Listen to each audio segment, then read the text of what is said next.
Salut, je m'appelle Scott. Tu as déjà regardé Ratatouille? Tu sais, ce film d'animation de Pixar sur l'amitié entre un garçon et une souris? Eh bien, ce n'est pas qu'une histoire imaginaire de film. Quand j'avais 12 ans, j'avais Strudel.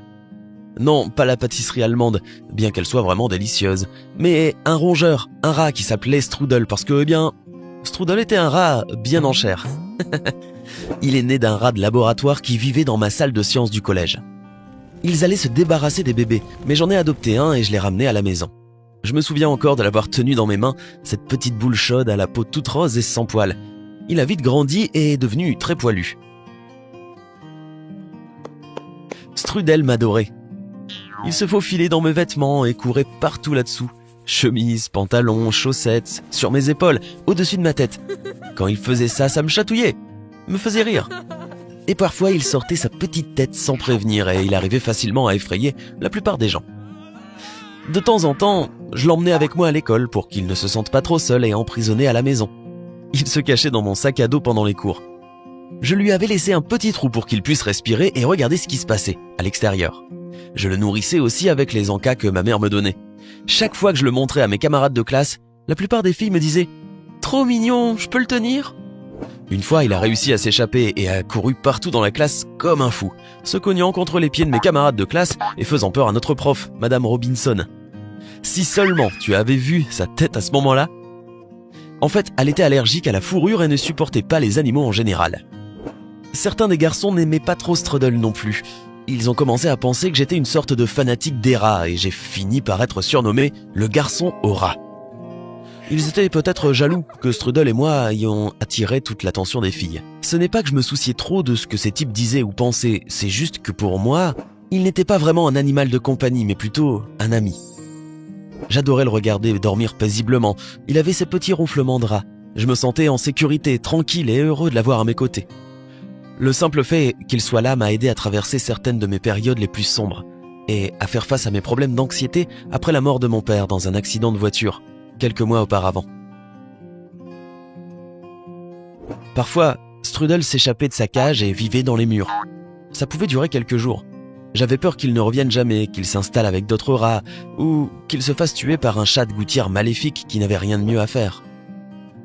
Mais finalement, et heureusement, il finissait toujours par revenir vers moi. Parfois je me réveillais et il ronflait à côté de moi sur mon oreiller ou sous les couvertures. Plutôt marrant, non? Mais je savais que c'était un rat intelligent. Je l'ai vu dans ses yeux. Ce n'étaient pas les yeux du rat sauvage ordinaire. Il avait vraiment quelque chose d'humain, comme s'il comprenait ce que je lui disais.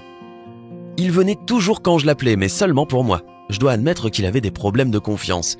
Et ce n'est pas étonnant. Ma mère disait qu'elle n'aimait pas que je traîne avec ce rat stupide et sale, comme elle l'appelait. Il la terrifiait. Elle avait peur qu'il soit porteur d'une sorte d'infection et qu'il finisse par nous rendre tous malades ou quelque chose comme ça.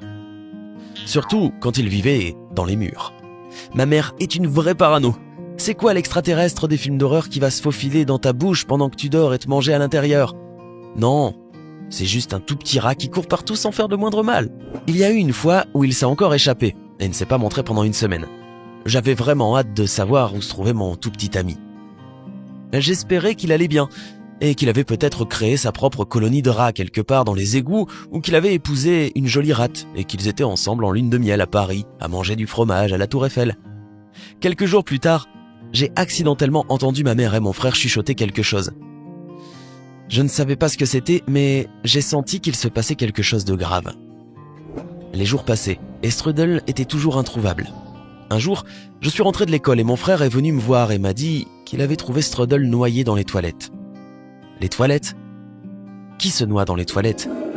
Je me suis senti profondément blessé et seul à ce moment. Comme si j'avais été chargé dans un canon et propulsé directement dans l'espace. Je me mettais souvent à pleurer devant tout le monde les semaines suivantes. Ils m'ont dit qu'ils n'avaient aucune idée de ce qui avait pu se passer. Mais j'ai toujours suspecté un meurtre. Un complot entre ma mère et mon frère. Mais je ne leur en ai jamais parlé. Je ne sais pas pourquoi. 3 ans plus tard, Strudel occupe toujours une place spéciale dans mon cœur. Mon ami était juste un petit rat, mais il m'a beaucoup appris. Que la vie n'est pas juste et que certaines personnes peuvent être méchantes et cruelles. Mais plus important encore, il m'a appris que l'on peut perdre un ami ou un être cher dans la vie, mais que l'amour et l'amitié ne meurent jamais vraiment. Ils restent avec toi toute ta vie, mais d'une façon différente. ils vivent en toi. Et même si je ne vois pas Strudel, je sais qu'il est quelque part vivant dans les murs de mon cœur, veillant sur moi à travers les trous qu'il a fait. Et toi, est-ce que ton animal t'a déjà appris quelque chose? Si c'est le cas, partage ton histoire dans les commentaires ci-dessous.